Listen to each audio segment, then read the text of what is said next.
Okay, so in today's video, we're going to have a look at what caused tensions to increase after 19 with the Kennan-Long telegram. So George Kennan was the United States ambassador to the Soviet Union. It's called the Long Telegram because it was a very long telegram.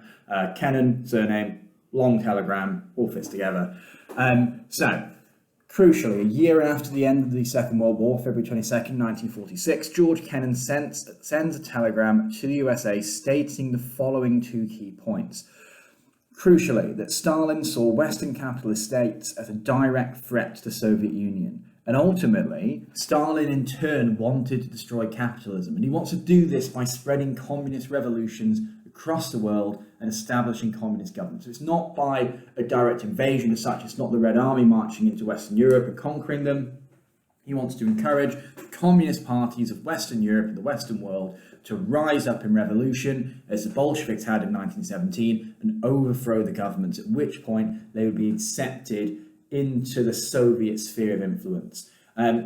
Crucially, Kennan argues that the USA could stop this spread of communism if they respond strongly to Soviet aggression. Now, this doesn't mean direct conflict. Okay, Kennan was not necessarily advocating that the USA should deploy troops to fight against the Red Army. He was advocating that through a range of political and economic action, and potentially the use of military force where necessary, the USA could stop communism from spreading.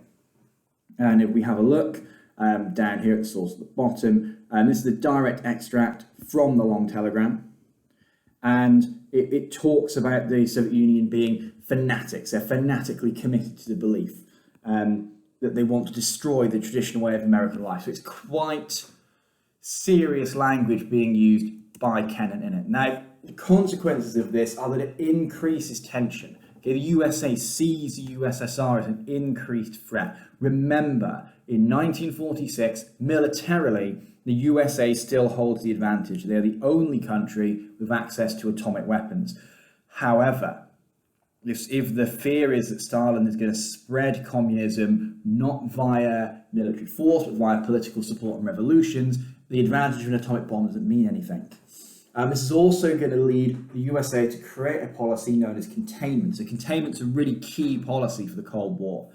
Basically, they are going to use their military and economic power to contain the spread of communism. Now, containment is not about pushing communism back. They don't want to, or they accept that they cannot stop Russia from being communist. They cannot make the Soviet Union capitalist. However, they do want to stop communism from spreading any further than it has already, which is going to bring the USA into direct conflict now with the Soviet Union. Then we had the Novikov telegram. So Novikov was the Soviet ambassador to the USA. Crucially, when we talk about these ambassadors, they are really, really key people. They're always very high up in the political establishment. They're trusted. So when they are sending these telegrams back to their governments, they're taken at face value. They're not questioned because these are highly trusted individuals. But anyway, Novikov sends a telegram, this time from the USA to Moscow, stating the following things: that the USA was expanding its military in order to allow it to dominate the world. That the USA was trying to do a bit of world domination. That the USA is planning for a new war and that it would be fought to destroy communism and the Soviet Union. What this does is it confirms to Stalin what you already suspected, which was that the USA did not trust the Soviet Union. Okay, and that actually the USA is going to use its military power for, as it says down in the source at the bottom, a desire for world domination. And so, crucially, they're saying that the Americans are preparing for a war.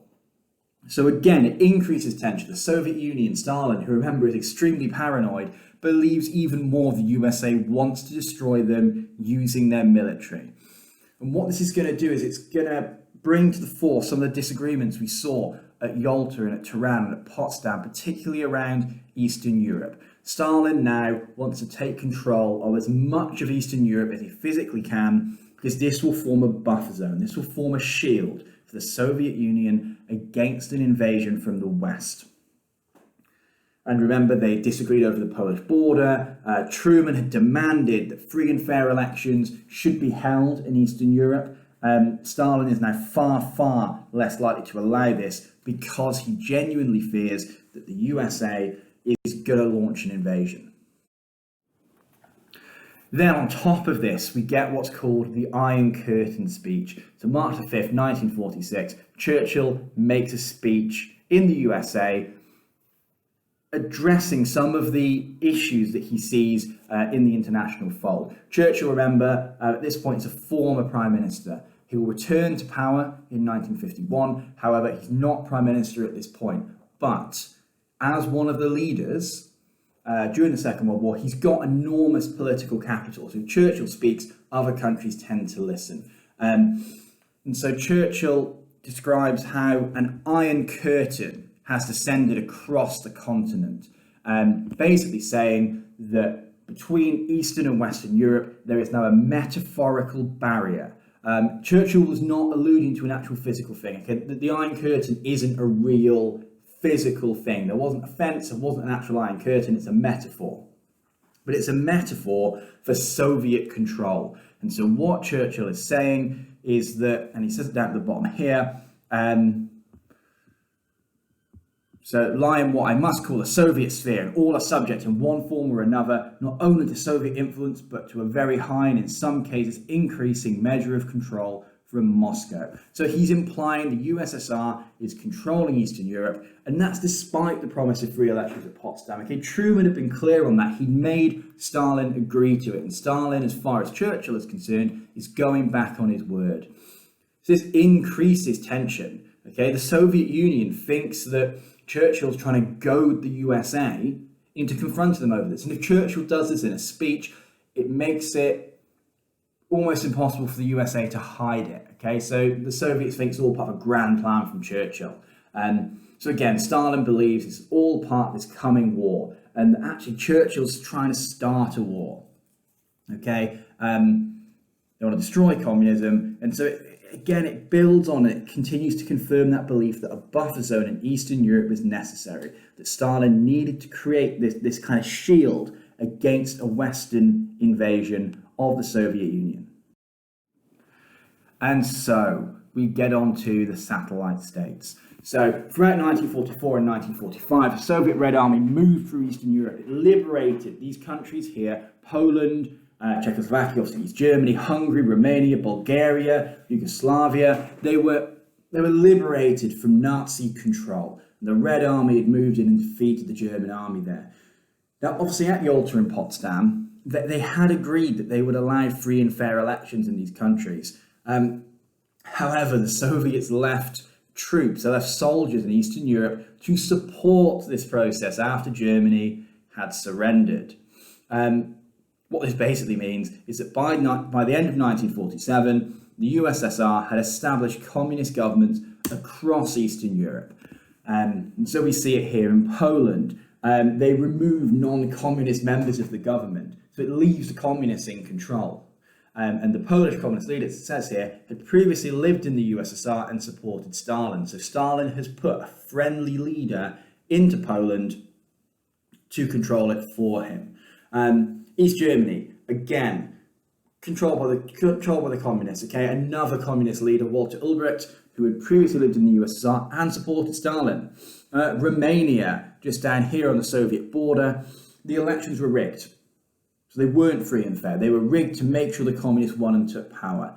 In Czechoslovakia, just over here, a coup. So that is like an armed uprising, removed all non-communists from the government. So the communists seized control in the revolution in Czechoslovakia.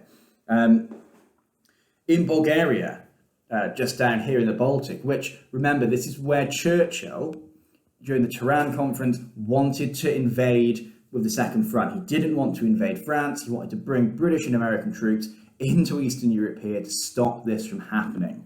It was overruled. So Bulgaria, the non-communist leader is executed. He's hanged because the communists bring criminal charges against him, leaving the communists in control. And then finally, in Hungary, the communist leader Rákosi was in control. He again had launched false criminal charges against opponents, and banned all other political parties other than the communists. So what it means is these Eastern European states here are now directly controlled by communist governments that are loyal to the Soviet Union. Yugoslavia, not directly controlled by the Soviet Union, but had aligned itself to them. Its leader Tito was a communist, and so he saw himself, along with Albania, as being aligned to the Soviet Union. So they were like allies. Crucially, these countries are referred to as the satellite states because they are satellites. They are controlled by the Soviet Union, and this is this buffer zone. This is this zone that Stalin has created because he genuinely believes that an invasion will come. And it's not completely ridiculous in the sense they've been invaded in 1941 by Germany.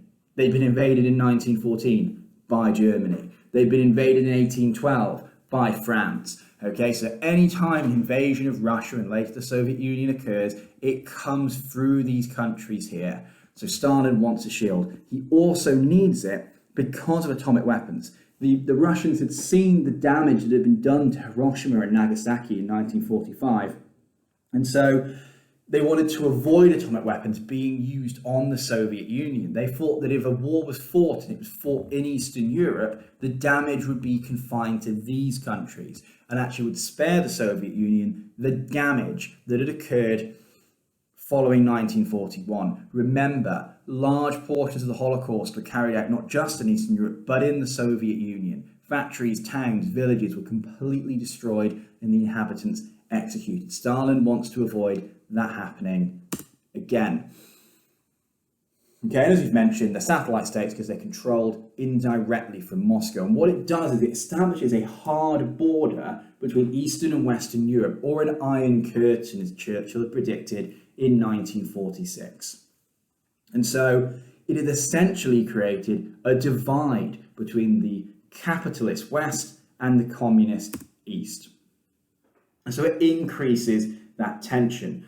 In particular, because it's made the Soviet Union look strong, because it had established its buffer zone. It had gone back on the promises it had made at Potsdam, and there appeared to be no consequences. And the USA looked weak because it had not prevented communism from spreading. This huge Western democratic power had not stopped it from happening, despite the fact Truman had been adamant that free and fair elections must be held in Eastern Europe.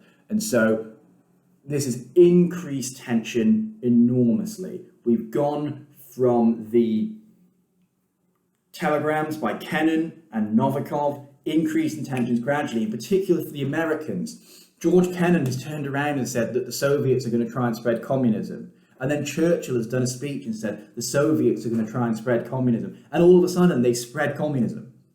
It's no longer theoretical by 1948. The Soviets have seized control of an area of Europe they had promised to allow to be free. And so the tension has now increased enormously because this is the reality. Action has now been taken and the Soviets are trying to expand communism. And the Americans feared that if they didn't make a stand against this, if they didn't now try to confront the Soviets, that spread would continue until all of Europe had been turned communist.